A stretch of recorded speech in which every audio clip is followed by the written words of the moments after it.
the workplace has discovered that their employees are just as productive, if not more, working from home.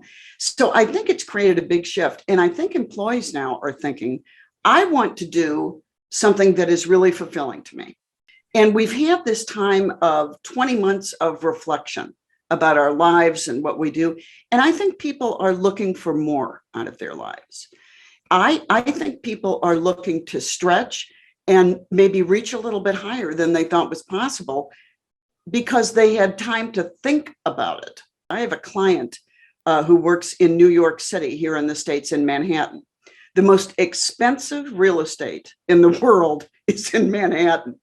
And he said a lot of offices are empty. So there's going to be a glut of commercial real estate on the market. I think that's interesting too. So it could even change the way our big cities look. Hello, and welcome to the GYFT Show. My guest today is Lois Creamer. Well, John, for a little over 20 years, I've been running a very niche business. All I do now is work with professional speakers, consultants, and coaches. When I started out, I used to speak on sales and marketing to corporate sales teams.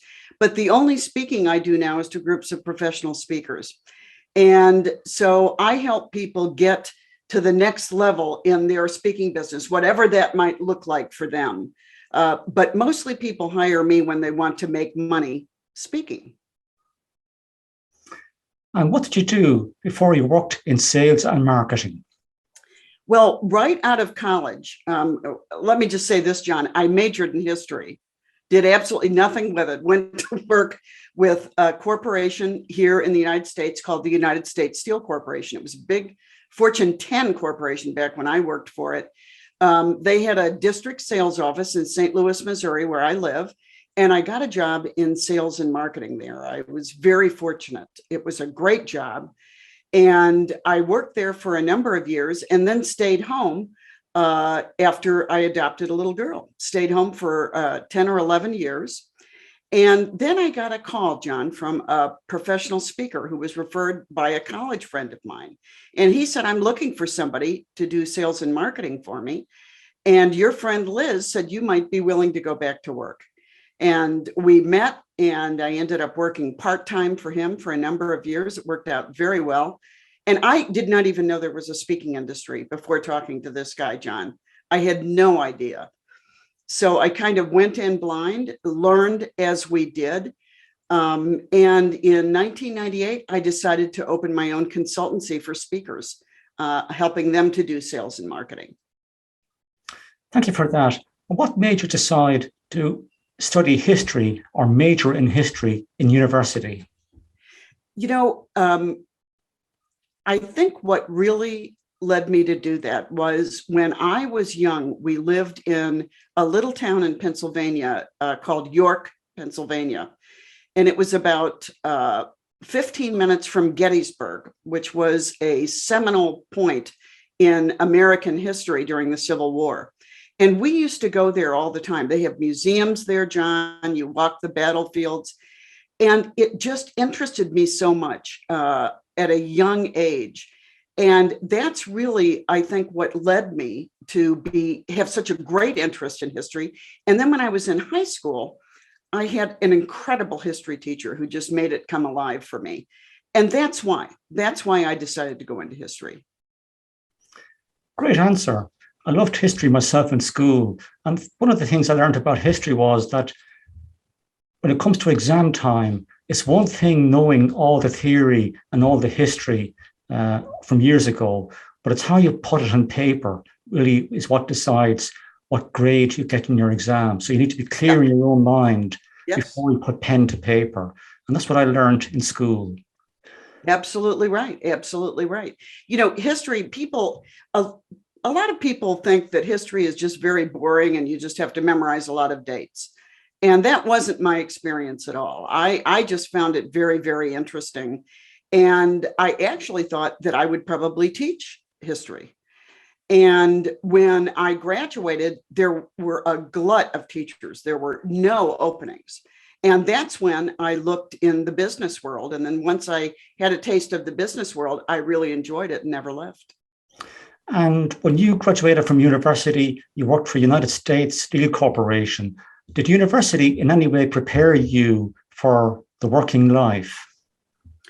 Well, absolutely it did. I think that when we leave town to go to university, we become a little bit more self-sufficient, have to make decisions for ourselves, have to weigh things by ourselves. Certainly it was the first time I had ever lived away from home. And so it was a great deal of responsibility. And I was able to do whatever I wanted to. I could study whatever I wanted to. And I always had family support. My parents were very supportive of whatever I wanted to study. My dad just kept saying, make it something where you can get a job when you get out. And that's why I thought teaching, John. And but it just didn't work out that way. But it worked out really well for me in the long run. Thank you for that answer. Since the pandemic and many lockdowns, I don't know of any coach and speaker who has not published free content. How do you control or monetize your content in an environment that is saturated with free content? That's a great question. And, I'll tell you, I have put out a lot of content during this time, but I've also looked at other ways to monetize my intellectual property since the onset of the pandemic. And I did a couple of things, John. I created a membership group, a private consulting group. We meet weekly for an hour. And I bring members in. I just started this last year. I started with an initial group, and then I've opened the doors on membership only one time. I'm going to open them again pretty soon. But it's been absolutely great. There's a real sense of community.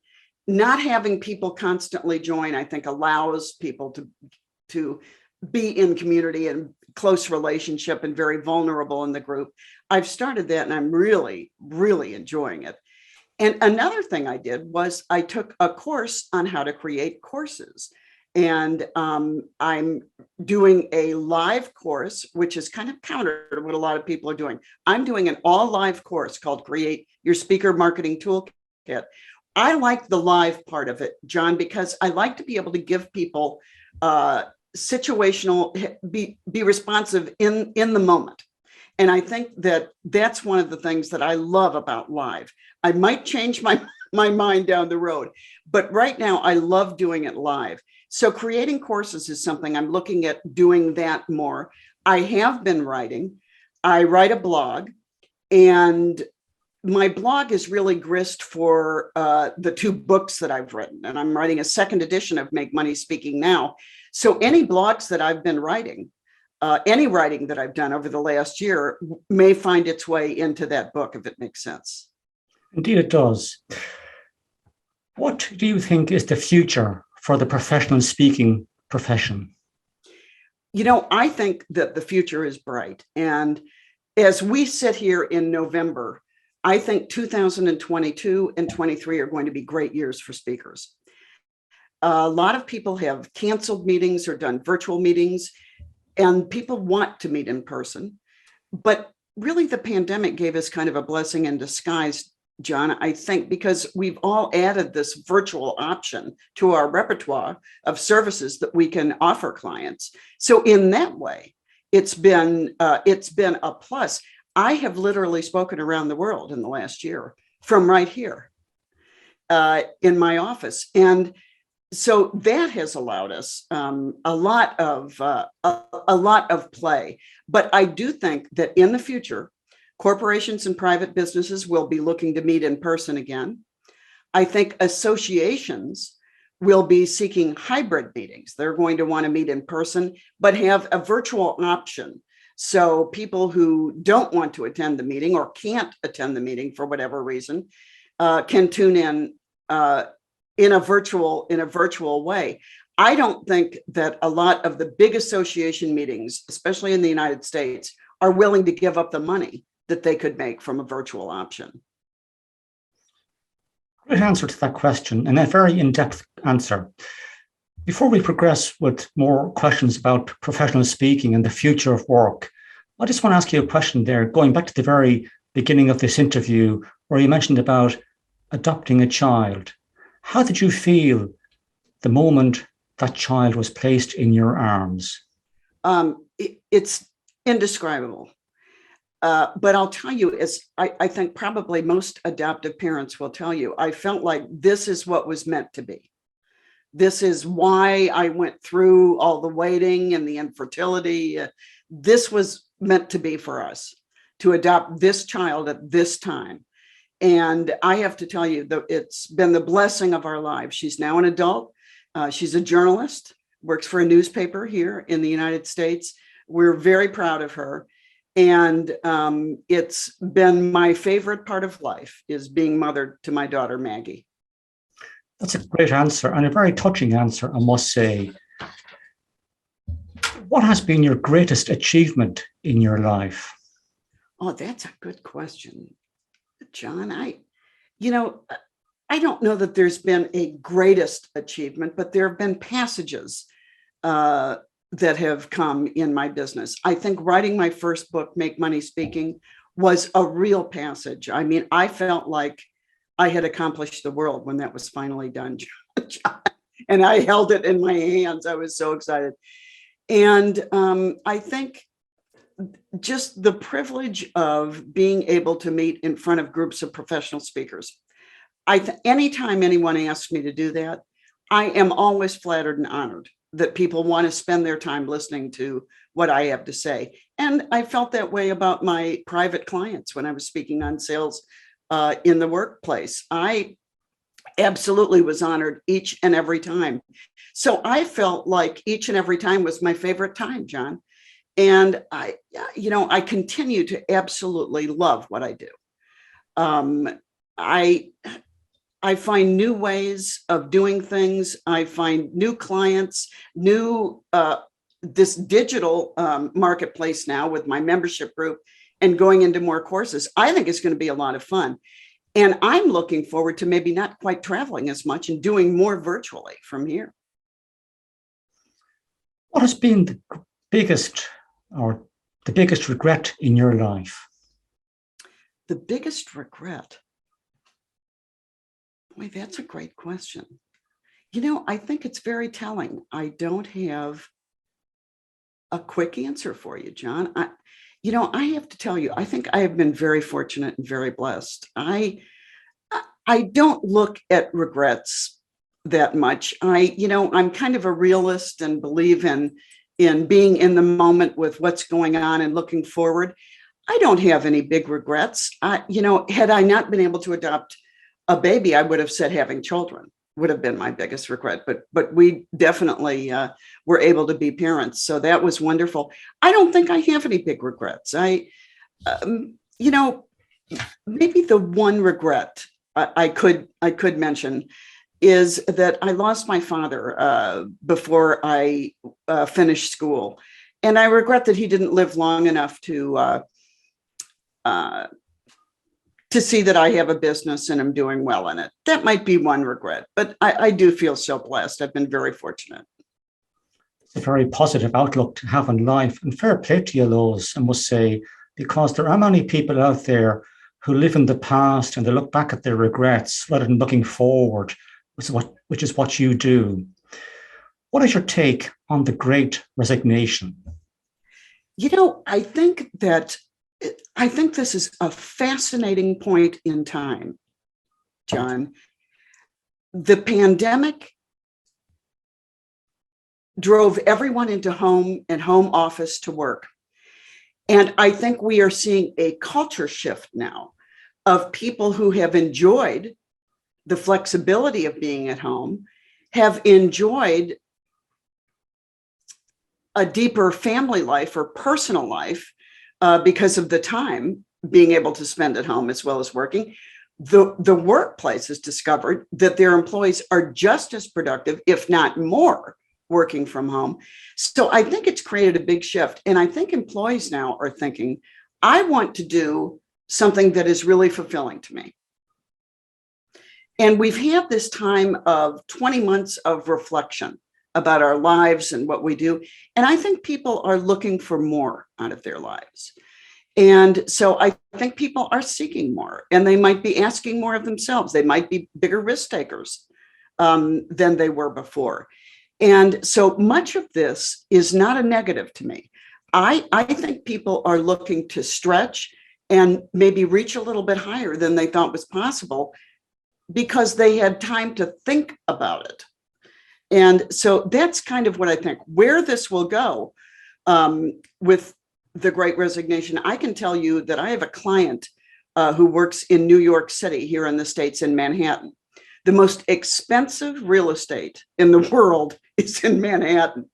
And he said a lot of offices are empty. And a lot of companies are going to be letting their employees work from home, or some of their employees work from home, and they need less space. So there's going to be a glut of commercial real estate on the market. I think that's interesting too. So it could even change the way our big cities look as far as commerce goes. I think it's too early to tell what the outcomes will be, but there is definitely going to be a culture shift. I agree with you. And I think the real estate in places like New York, London, Paris, Tokyo, the great financial cities of the world might see some upheaval for a while. But how it's going to play out, nobody knows yet. There's talk about maybe 40% of employees worldwide resigning from multinational corporations. That's a prediction. What actually happens, nobody knows yet. Time will tell.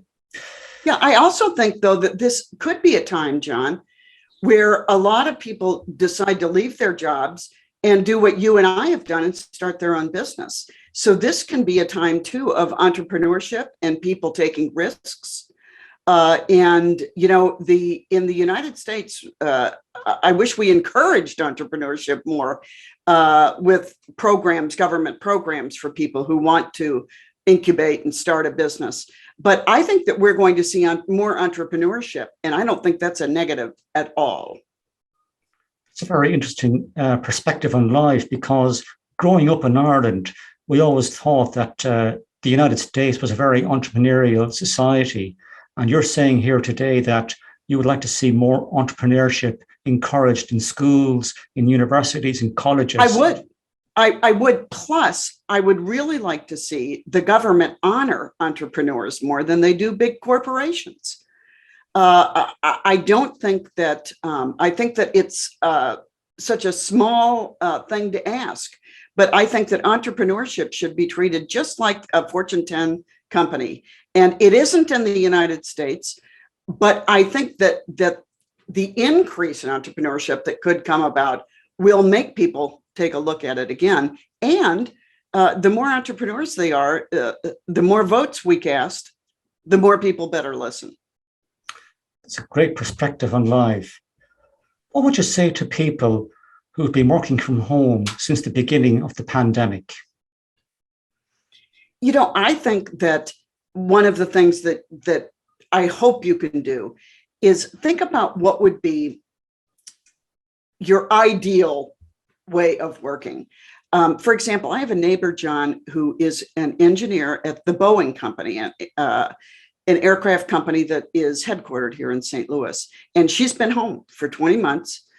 And she said that they are all going back to work March 1st. The office is opening back up, but she's only going to be in the office 3 days a week instead of 5. And 2 days a week, Tuesdays and Thursdays, she's going to be working out of her home. She's thrilled.